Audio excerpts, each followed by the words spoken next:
Hello, everybody. Dr. Rick here, dropping in on you. Not going to be too long. Have a heavy schedule. Have a client in less than an hour. So I am going to get straight to the point. Before I do, those of you who may not stay for the whole, probably it'll be about 9 to 10 minutes. If you're looking to make a change in your life, you have to excuse me if you guys know I've been battling with my voice. Come to find out, I have a sinus infection. So, got a lot of drainage and it's impacted my voice on the back end of it, which is a good thing. It was kind of bad for a while. But that's that. But if you're looking to make a change, and you want to see something happen in a reasonably quick period of time, you ought to check out my Savage in 6, which is a 6-week program that literally focuses on restructuring the self-image, restructuring the focus on your belief system, restructuring your speech, your posture, body posture. Is called embodied cognition. We work on all of these different practices, and we set a plan out. And in that 6-week period, we get it done. If you're really serious about doing this, this is a thing that I kicked off towards the end of last year. It's been very successful to this point. It's a fit between people who want, something really popping or a self-paced class, and those who I work with on prolonged periods. Like when I say I got to get off over with a client, I'm working with someone. Normally that's 12 weeks, 26 weeks, 52 weeks, those types of programs. But this 6 weeks program is something you ought to check out. I'm going to leave it on that note.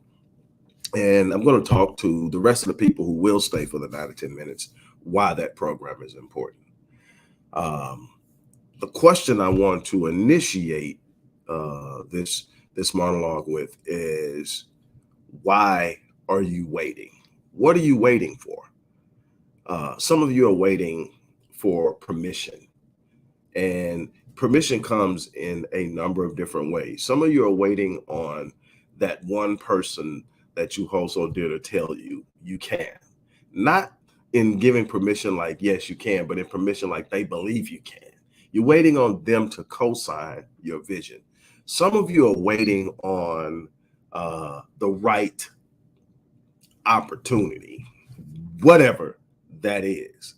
Some of you are waiting on the perfect timing. I can tell you right now, does not exist. No such thing as the perfect timing.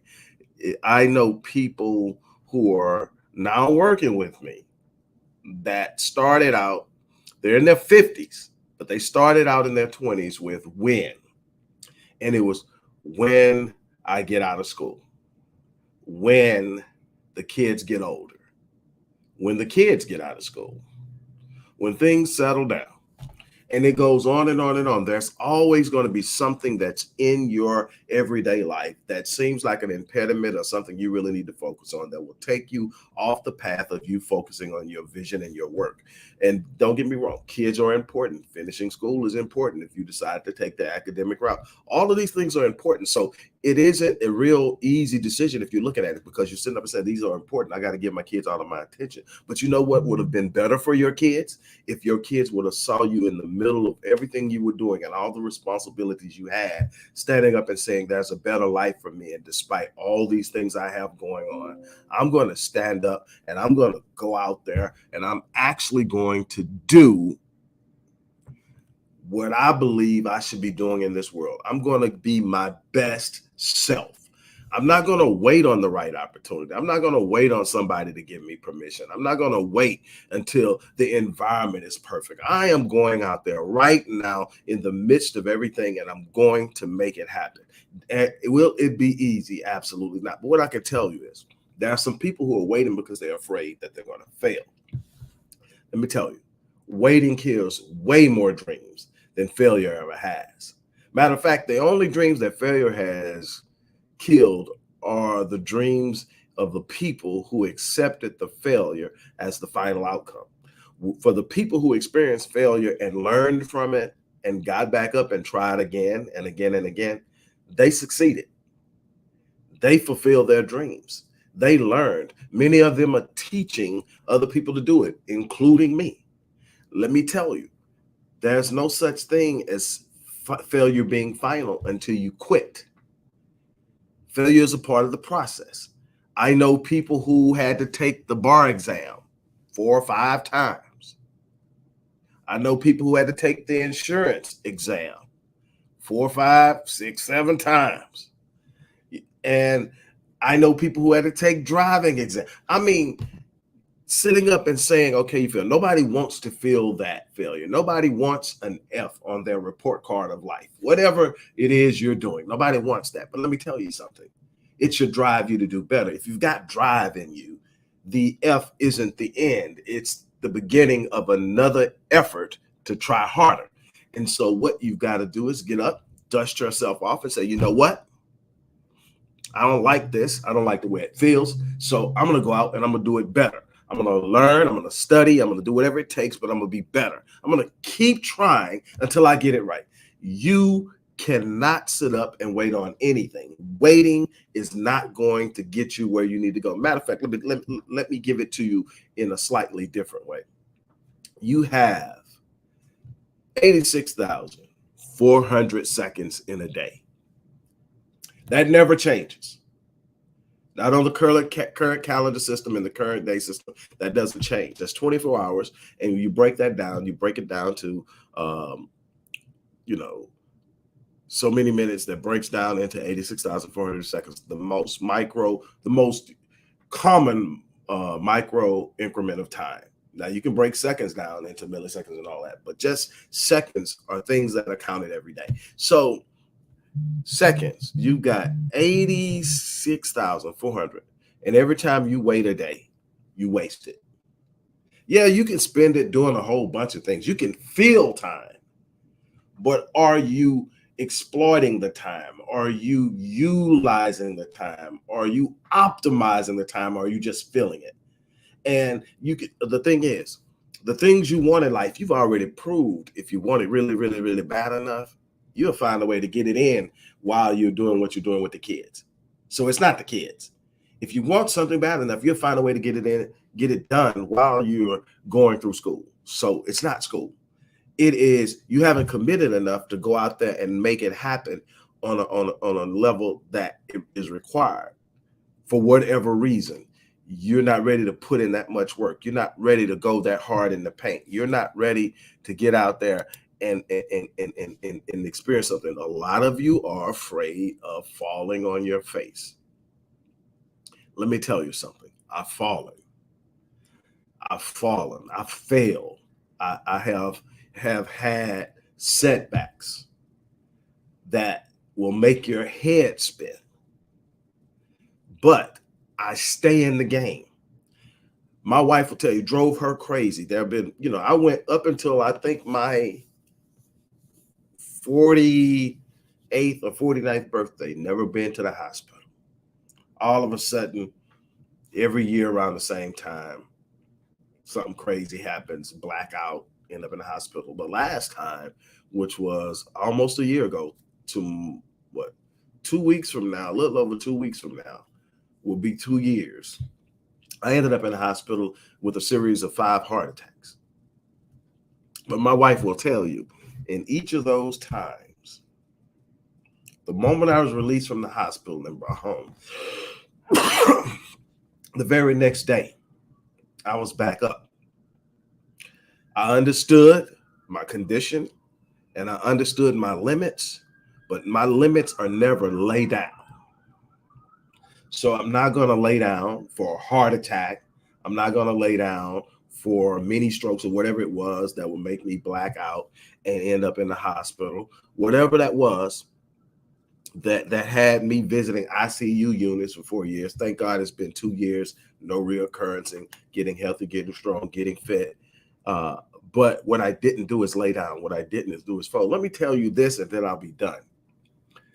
In one of those instances, the first one, it was probably more emotionally devastating than the heart attacks. The heart attacks, they're like, hey, you just had a major heart attack. Then I had a major heart attack while I was at the hospital because I was trying to force them to let me go. Why? So I can get back to work. Crazy, over the board, and not telling anybody to do that, but I'm just telling you how driven I am. So I'm trying to get out, and I wasn't ready yet. They hadn't found the blockage, but they had pumped me up with blood thinners, had me in the IV with blood thinners. So I wasn't feeling any pain, nothing was going on. Man, they took that IV off and they were getting me ready to get out that hospital. That blood started coagulating and that pain came in. And luckily, I hadn't left the hospital. The doctor told me if I would have left the hospital, I'd probably be dead. They found a 90% blockage in a major artery, which they were able to unblock and open up. And I've been healing ever since. But let me tell you something. Before that, there was a time where I had a seizure so massive that it literally ripped both of my shoulders. It happened in Starbucks because I was doing a lot of work at Starbucks at the time. Ripped both of my shoulders out of my sockets, completely dislocated both shoulders. I stood up during the seizure, and they say I stood up, put my hands in the air like this, and then I fell over. When I fell over one of them little props they have, broke the tip of my humerus off, the ball part of the ball and socket of the humerus that goes into the shoulder. That broke off, and it damaged my nerves. I couldn't use my hands. They had to reset all that. So I'm in all kind of massive pain. I'm up the next morning when not the next morning, but when I finally get released, I'm up that morning in the office at the house. I couldn't bathe myself. I couldn't type with my left hand because there was some nerve damage. And still right now today, just on the tip of these two fingers, it tingles every now and then. Still not completely healed from that. But I type for a living. I'm a writer. It's one of the things I do, and I couldn't do it. And here I am facing this, and it is a challenge. I pushed through it because I refused to lay down for it. Man, it mentally and emotionally was tough because I'm so used to being able to do everything. I'm used to being autonomous, and here I am having to have my wife bathe and dress me. But I wouldn't quit. Okay, I need you to help me get dressed. I'm gonna get out of this office. But how are you going to do anything? You need to be resting. No, I need to be fighting. Now, I'm not telling anybody that has to be you. I'm telling you that's got to be something in you that's willing to push through some things that are uncomfortable. That's what I am trying to tell you, that there's something on the other side of that struggle that's worth every ounce of it. Like Will Smith said, God placed everything worth having on the other side of fear. I'll put it like this: God placed everything worth having on the other side of fear and pain. You're going to have to push through some things in order to have it. Look, I got to get ready to get off of here. I did go over a little bit, but I had to get off of here. Look, it's up to you what you're going to do. It's up to you how you're going to change your life. It's up to you the level that you're going to live your life at. On that note, I've got to get ready to get out of here. Like I said, I have a client I got to get ready for in less than 35 minutes. Well, 35 minutes exactly. Look, if you're serious about taking this step, I mean, being all in and seeing an immediate change, getting a fast-paced jump start on shifting your life, the Savage and Six program is a program that I promise you will ignite you. You're going to see changes. You're going to see ways that you can immediately shift bad moods, shift discouragement, shift the negative thoughts that enter your head. There's some things I'm going to teach you that literally can change it immediately so you can get focused, that you can get back on it. And I'm telling you, these are practices I use today. I'm not oblivious to things going wrong. This week has been crazy. But what I can tell you is there are things that I go to. I have a 90-second rule. The 90-second rule is something bad happens, you got 90 seconds to be in your feelings. You can get mad, you can cuss, you can sit up and go throw a tantrum, whatever. I don't throw tantrums. How I talk now is pretty much how I talk. I'm not getting mad at nobody, I'm not yelling at nobody. That's not me. I dealt with that long time ago. But I can be in my feelings, man, I can't believe this happened. What the 90 seconds? I mean, literally, when something goes wrong, I look for the stopwatch. It's one on my phone. It's normally one in my bag. I got a chronometer on most of my watches. Look, you got 90 seconds. Figure it out. Go through it. After 90 seconds, they shut it down, make it happen. I know how to do it, and I teach other people how to do it. You don't have to be caught up in the emotion of what's going on. Doesn't mean what you're going through changes because of that 90-second being over with. It just means now it's time to find the solution. Now it's time to go to work. You don't find the solution being in your feelings. You find the solution by going to work. I want to work with you. The link to working with me through the Savage and Six program is in the description box. Don't miss out on this opportunity. It's going to be worth everything that you invest, including your time. On that note, I'm out of here. As I always say, I live my life on full so that I can die on E. Because I challenge you to do the same. On that note, I'm out.